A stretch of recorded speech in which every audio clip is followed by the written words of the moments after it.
Week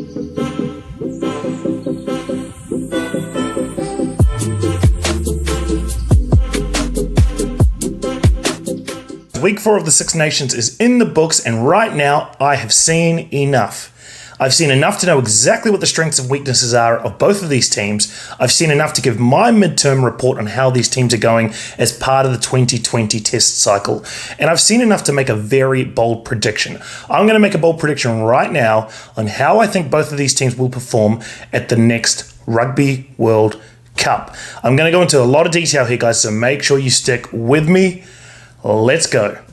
Kia ora everyone, my name's Zach. I love rugby. Welcome back to Hakatime Rugby. Guys, you know on this channel I don't do traditional game reviews. I do from time to time, but I like to get a bit more analytical and a bit more in-depth, and that's exactly what this video will be. Yes, I'll be touching on components of the game because I think that provides a number of insights, but we're starting to see a trend after four games in the Six Nations.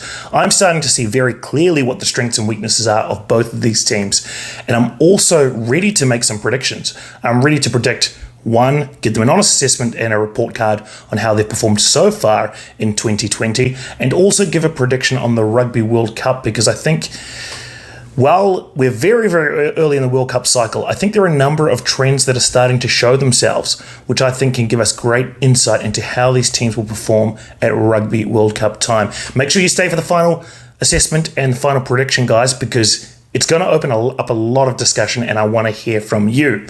So without further ado, guys, let's get into the assessment of Scotland. Okay, firstly, let's talk about the win, guys. Very, very good win at home for Scotland. Fantastic win against an up-and-coming French team. Now, for me, there were 4 players that really stood out that I really want to touch on here because I think they helped to build a picture of what Scottish rugby is becoming. The first one I want to talk about, and let's start in the front row, Zander Fagerson. Now, to me, he's probably been the form scrummaging prop in the Six Nations this year. To my surprise, Scotland has got a very, very dominant pack and have a very, very dominant scrum. Set piece time, no different in this game. They really did apply a lot of pressure there at scrum time and were able to get some ascendancy. And I've been so impressed with this guy, Zander Fagerson, and the work that he has been doing. I'd like to see him make the British and Irish Lions tour. Let's see, obviously a number of games still to go and certainly a lot of rugby to be played before that team is selected. But we know that South Africa will be bringing a dominant pack like they always do, and they've proven how effective and important it is at scrum time to compete. And a guy like Zander Fagerson can do exactly that, compete with the best of them. He's proven that.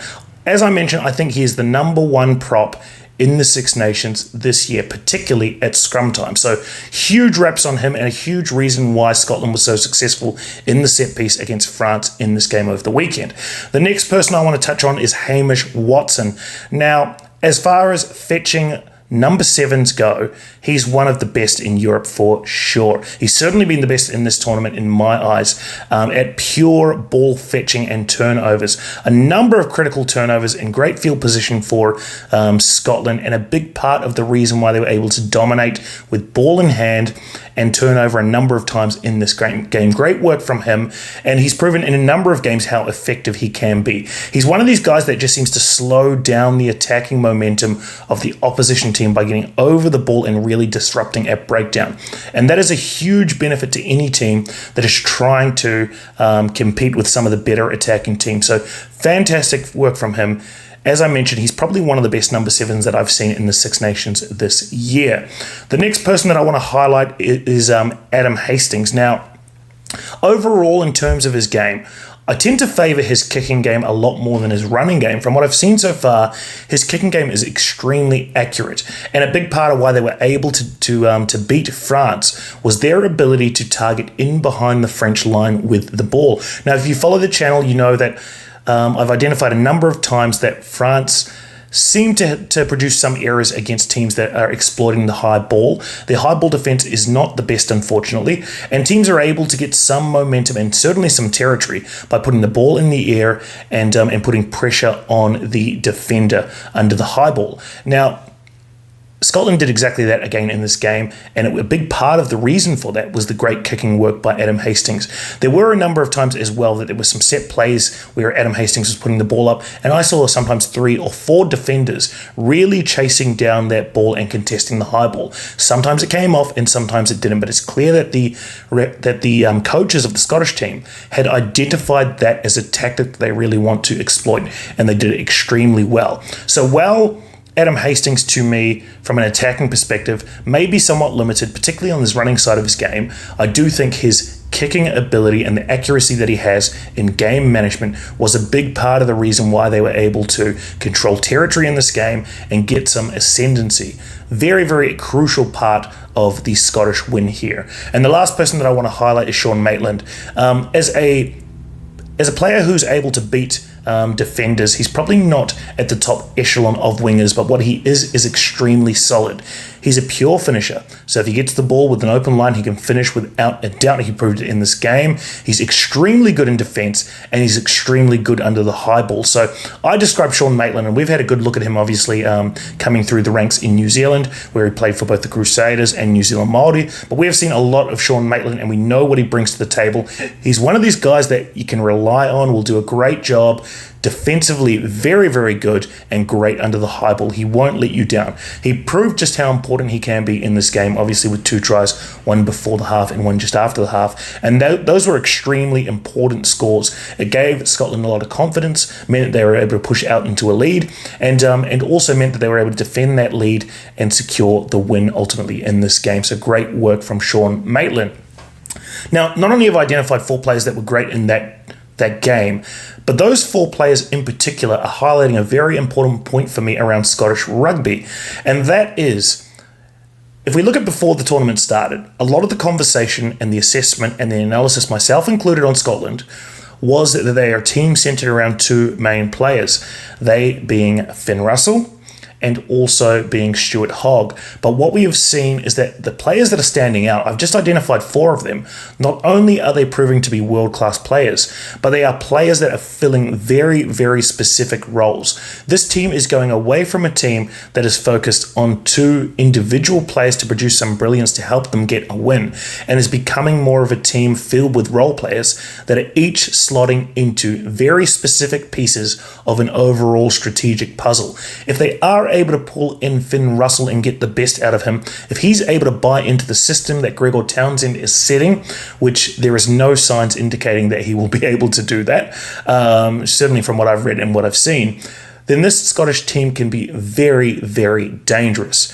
I think that they have a huge amount of upside. I mean, everyone is talking about the upside of this French team, the young French team, but those players that I've just mentioned, if you look at their ages, you've got Xander Fagerson, 24, Hamish Watson, 28, Adam Hastings, 23, Sean Maitland's a little bit older at 31, but there is a huge amount of young talent here that is coming through, and they're playing so well against teams that are much better on paper for sure, and certainly favoured from analysts and pundits alike. But they're proving that with role players, they can be very, very effective.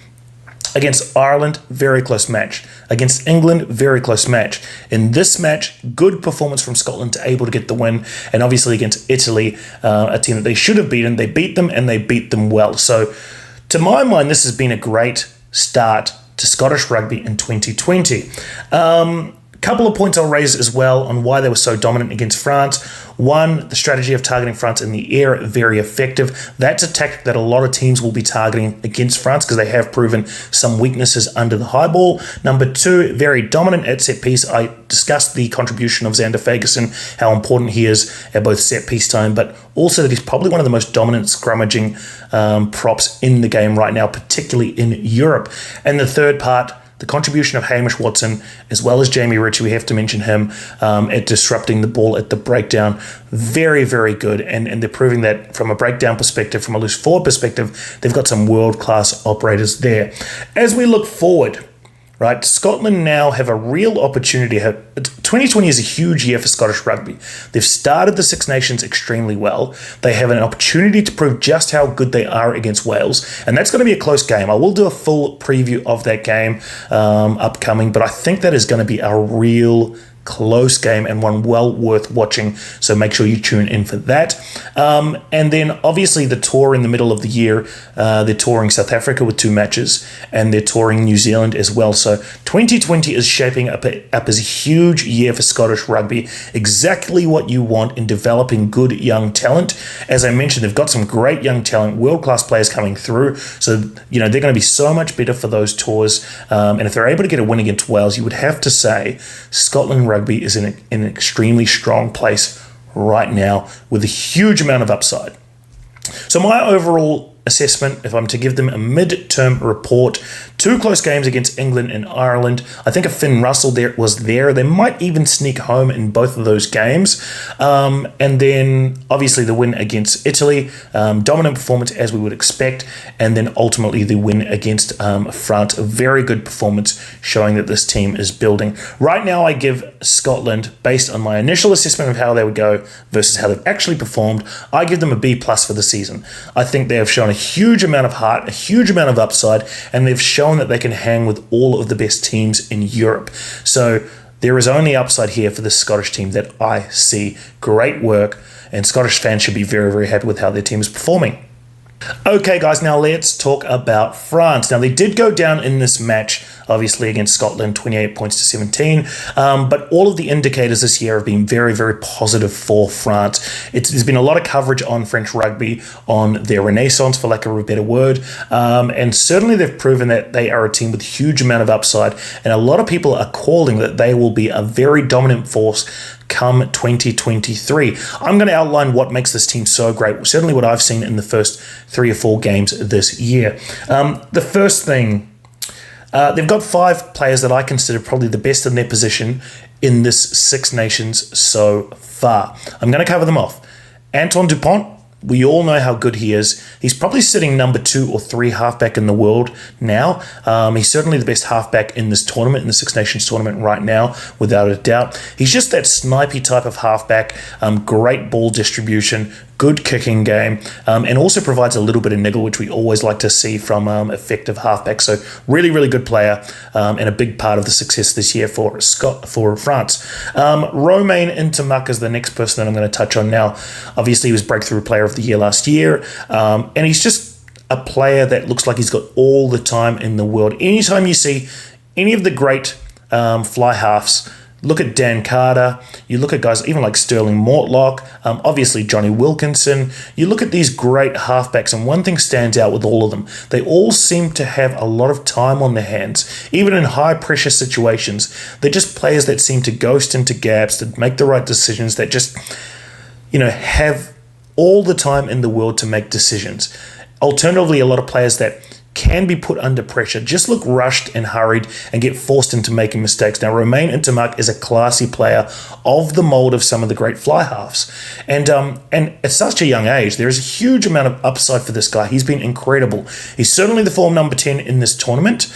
And to me, he's one of the best 10s. He's becoming one of the best 10s in world rugby. Watching his development is going to be very exciting over the next few years. So he's got a huge amount of upside, and with experience, I expect him to get better and better and better. Anthony Boutier, I think the guy with the big boot. He proved that against England. He's just a real X-factor player. He's relatively good under the high ball, although can be tested. Very, very good as a link man in attack, and an extremely big boot. As I mentioned, we all will remember that kick against England, where he was able to peel off 75 metres with the kick, turning around France, who were under a lot of pressure there in defence, and putting them in a dominant territory position on the field at a crucial part in that match. Big reason why they won that game was that kick and his ability to relieve that pressure. To me, he's been the form number 15, and for a guy who's just made his debut this year, that is a huge result and great work for him. Bernard Leroux. Now, Willemse and Leroux have been excellent for this French team. Physicality, great in the line-out, relatively good scrummages, good with ball in hand, disruptive at the breakdown. All the things you want to see from an effective lock. Between the two, I probably favour Bernard Leroux. He's just a guy that offers a little bit more, is a little bit cleaner and a little bit classier in my mind. But certainly, Willemse probably has the edge in physicality. Leroux probably has a little bit more of an edge in both athleticism and in doing some of the rough stuff in the breakdown, as well is at set piece time. So he's really, really impressed me. And to me, he's probably one of the top 1, 2, or 3 locks in this tournament so far. The next person, Gregory Aldrit. I think he's a player that Eddie Jones should take particular note of. He's an uncompromising, traditional style number 8, great with ball in hand, very physical, good at the breakdown. Contrast that to what Eddie Jones is trying to develop as a new strategy with moving number 7s or number 6s into 8. You know, in my mind, that's crazy when you start moving players that are very, very good in their position out of position. I've seen it a number of times for the All Blacks. And Gregory Aldrit is showing exactly why you need a proper number 8 in the pack. He's great with ball in hand, as I mentioned. He really gives some great go forward there for the French pack. And he's very disruptive at the breakdown and physical in defence. So those 5 players, to me, are probably the best 5 in their position in the Six Nations. Now, at the end of the tournament, I will do a full Six Nations team, but there are 5 players in particular that have really impressed me. Other notable improvements this year, well, not necessarily improvements, but other notable factors this year for this French team. Let's talk about defence, and a lot has been made about the contribution of Shaun Edwards to this French team. In my mind, I think that he has helped to improve the defence, but there's certainly a good base there already set the last couple of years for French rugby, so I don't think he's been as revolutionary as people are suggesting here, but he's certainly been a big part of the reason for their improvements. Naming Gael Fiku as the defensive captain I thought was a real masterstroke. I think that gives the right focus for defence in the backline, where it is exactly where it should be. I'm not a fan of having him on the wing. I think he's better suited at 12 and as a defensive organiser closer to the action. But I think naming him as the defensive captain was a real masterstroke there from Shaun Edwards. The rush defence has really impressed me. So their ability to target first receiver as well as the link player, typically the 13 or the 15 who's trailing around the back, of the defence has been excellent. A big reason why they were able to put England under a significant amount of pressure in that first game, and also, you know, something that they can really build on here. I think that structure has already been in place somewhat in France. I'm not going to give full credit on that one to Shaun Edwards, but what I will say is that they have made improvements in defence for sure, particularly around the rush defence end. The next thing I want to talk about is the scramble defence, and this is one area that has really impressed me with French rugby.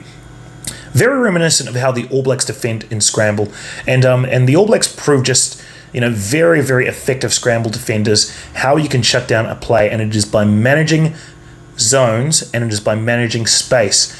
In scrambling defense, the last thing you want to do is all rush towards the ball or rush towards the play. What you want to be doing is being conscious of defenders that are around you and marking zones and marking space. And that's one thing that has been so impressive by this French team to me, and particularly led by the back 3 there. Their ability to, there seems to be a very, very good communication base between the back 3, particularly when it comes time to scramble.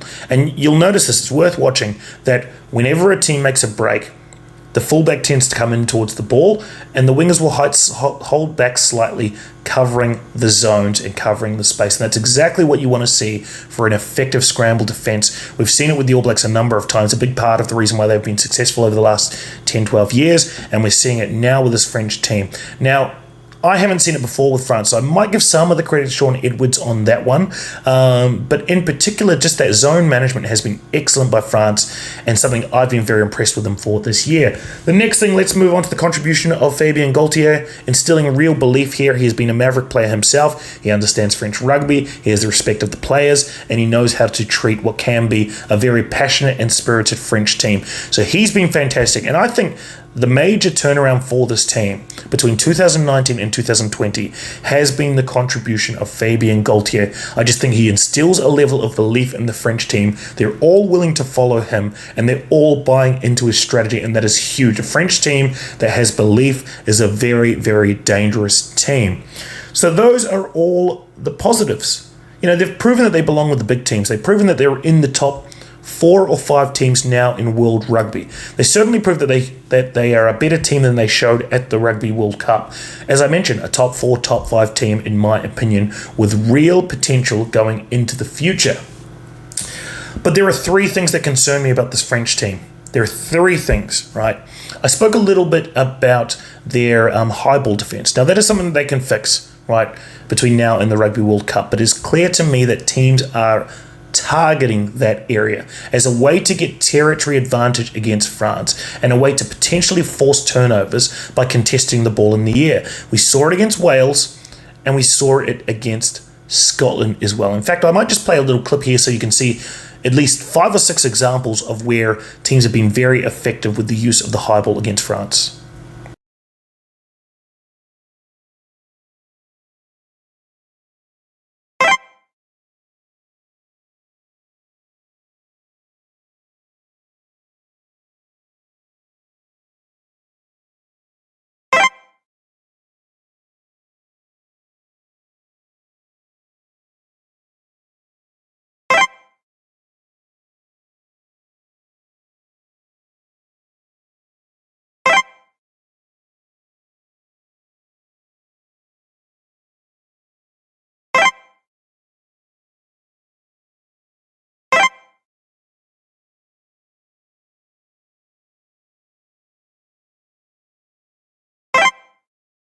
So you can see right there are some defensive frailties there under the high ball, and I think more and more teams will be targeting those areas to have some success against France. It's now up to France to evolve their play and improve their high ball defense. If they can do that, they will shut down one of the major weaknesses I think that this French team has.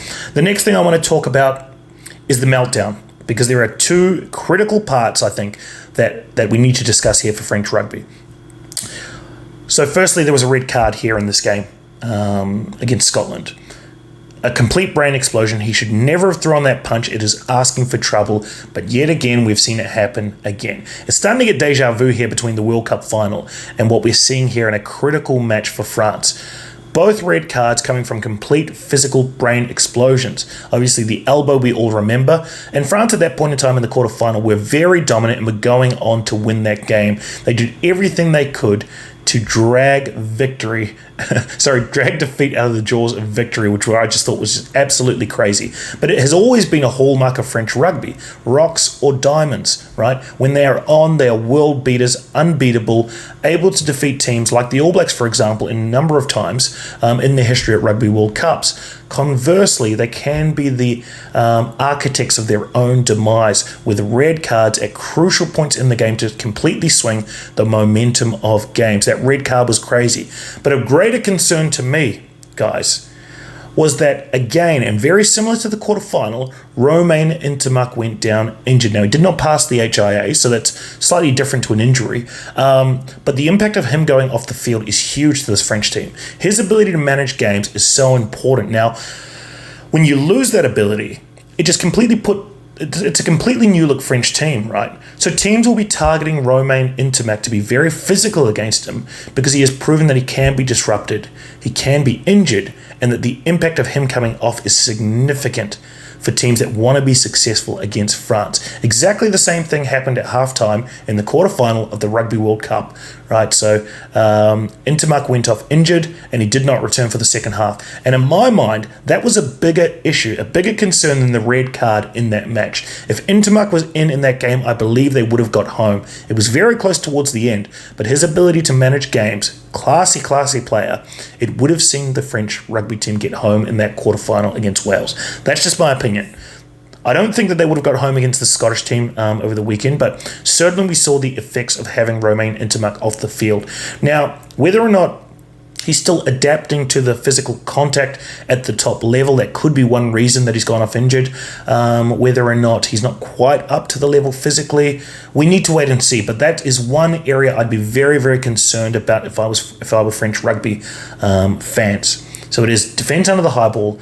It is obviously, these brain explosions which continue to work their way into games, and it is whether or not Romain Ntamack is physically up to the demands at this level. Now, touch wood, the last thing we want to see is him off the field for any reason, but I do have concerns now that I've seen him injured twice, and the outcome of those injuries has been very, very significant to French rugby success, both at the quarterfinal as well as in this game against Scotland. So those are 3 concerns that I have here for this French rugby team. It also lays a blueprint of how you beat France, which is becoming more and more obvious for teams on how they will target French rugby. So overall, where does that leave us from a prediction perspective? Let's talk about the mid-year report card first. Right now, I'd probably give this French team, I'd probably also give them a B+ at this point in time. They've shown some defensive frailties. They've certainly shown some improvements, however, and there are still some of those concerns. Now, French rugby has always been rocks or diamonds, and I think if they can really look to control and settle their players so they don't make those kinds of undisciplined mistakes, then they can be world beaters. But until then, I have real doubts that this French rugby team can get through a full Rugby World Cup without creating some kind of injury or some kind of drama. And that leads me into my prediction, guys. And these are going to be bold predictions, given we are a long way out from the Rugby World Cup. But I feel like I've seen enough to make a couple of calls on the Rugby World Cup.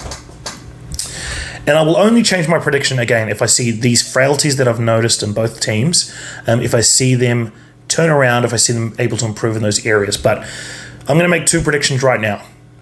Firstly, Scotland will make the quarterfinal or better at the 2023 World Cup. I see them as having a huge amount of upside. And if they can blood a few more good young players, give them really, really good experience, if they can come through and have a positive experience as part of their Southern tours this year, I think they're going to have a huge amount of confidence and a huge amount of experience against all of the top teams. Just think about it. They have played very well against England, very well against Ireland. They've beaten France. They will next face, obviously, they have games against Wales. If they can do well there, if they can perform well against the Springboks and perform well against the All Blacks, that is World Rugby. They've basically covered off all of World Rugby at an early part of a World Cup cycle, and that's a huge confidence builder and huge motivation going into the World Cup cycle. So my prediction is Scotland will make the quarterfinal or better at the next Rugby World Cup. Next prediction, France. I've outlined the three concerns that I have with France. Number one, their ability to defend under the high ball. I believe they can fix that. Not sure if they will, but let's see. Number two, they are still prone to these brain explosions. You know, that passion and flair in French rugby is their greatest asset and their greatest weakness. And they haven't yet figured out how to harness that to get the best performance on the field. That is still going to be a concern, and a particular concern in a long format tournament like the Rugby World Cup, exactly like we're seeing here in the Six Nations. 3 really good games and really good performances, and then unfortunately going down to Scotland in what was a complete brain explosion, right? And the third concern I have is the durability of Romain Ntamack. Very, very high raps on this guy. I think he's an incredible player, a great young talent, but he's just shown a number of times that physically he can be disrupted in these games, and it can lead to huge impact to French rugby with performances on the field.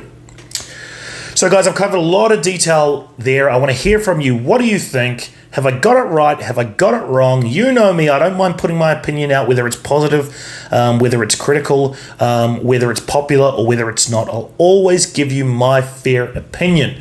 So if you can do me a favor, guys, and if you enjoyed this content, please, all you've got to do is hit like. Subscribe to the channel if you want to hear real in-depth analysis, my take, critical analysis. I'm a very unbiased analyst here. I just really enjoy rugby, and I'll always give you my honest opinion. So please consider commenting below. Please consider subscribing to the channel, and please come back for more videos, guys. I will see you back soon with more coverage of the Six Nations.